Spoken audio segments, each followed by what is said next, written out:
जय श्री हरि दोस्तों, आज हम बात करने जा रहे हैं बेहद शुभ और पावन तिथि की, देव उठनी एकादशी या देव प्रबोधिनी एकादशी की।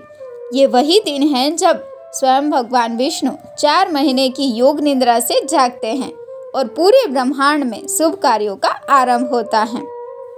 हिंदू धर्म में एकादशी तिथि का बहुत विशेष स्थान है। हर महीने 2 बार आने वाली यह तिथि भगवान विष्णु को समर्पित होती हैं, एक कृष्ण पक्ष में और एक शुक्ल पक्ष में। लेकिन कार्तिक मास की शुक्ल पक्ष की एकादशी का महत्व सबसे अधिक होता है।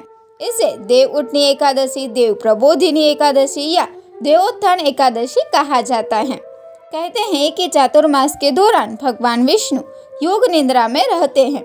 इन 4 महीनों में कोई भी शुभ कार्य नहीं किया जाता, लेकिन जब देव उठनी एकादशी आती है तो भगवान विष्णु जागते हैं और उसी क्षण से विवाह, गृह प्रवेश, मुंडन जैसे सभी शुभ कार्यों की शुरुआत होती है। अब जानते हैं इस वर्ष यानी 2025 में देव उठनी एकादशी कब है। इस साल देव उठनी एकादशी का मान 2 दिन रहेगा, 1 नवंबर और 2 नवंबर 2025। एकादशी तिथि प्रारंभ होगी 1 नवंबर को सुबह 9:11 पर और समाप्त होगी 2 नवंबर को सुबह 7:31 पर।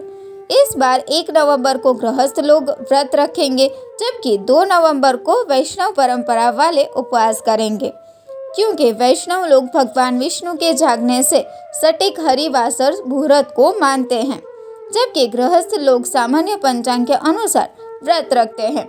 इसीलिए दोनों में 1 दिन का अंतर होता है।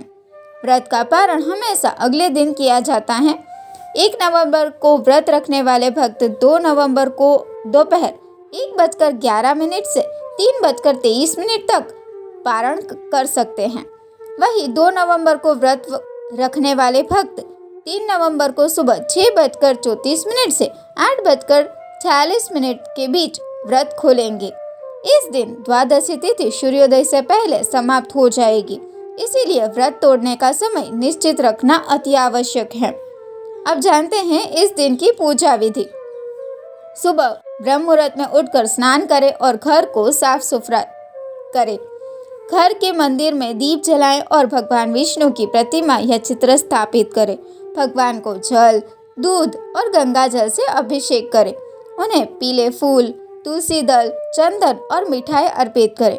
पूरे दिन व्रत रखकर भक्ति भाव से ओम नमो भगवते वासुदेवाय मंत्र का जाप करें। देव उठनी एकादशी के दिन तुलसी विवाह का विशेष महत्व होता है। इस दिन भगवान विष्णु के शालिग्राम स्वरूप का विवाह माता तुलसी से किया जाता है। कहते हैं तुलसी विवाह करने से घर में सौभाग्य, समृद्धि और खुशहाली आती है। जो भक्त तुलसी विवाह करवाते हैं उन्हें भगवान विष्णु और माता लक्ष्मी दोनों की असीम कृपा प्राप्त होती है। देव उठनी एकादशी पर पूजा के लिए आवश्यक सामग्री कुछ इस प्रकार है। श्री विष्णु जी की प्रतिमा या चित्र, पुष्प, नारियल, सुपारी, फल, लौंग, धूपबत्ती, दीपक और घी, पंचामृत, अक्षत यानी चावल, तुलसी पत्ते, चंदन, मिठाई, मूली, शकरकंद, सिंघाड़ा, आंवला, बेर, सीताफल, अमृत और मौसमी फल। जो भक्त इस दिन सच्चे मन से व्रत रखता है वह अपने जीवन के सभी संकटों से मुक्ति पाता है। भगवान विष्णु की कृपा से उसके घर में सुख, शांति और समृद्धि का वास होता है।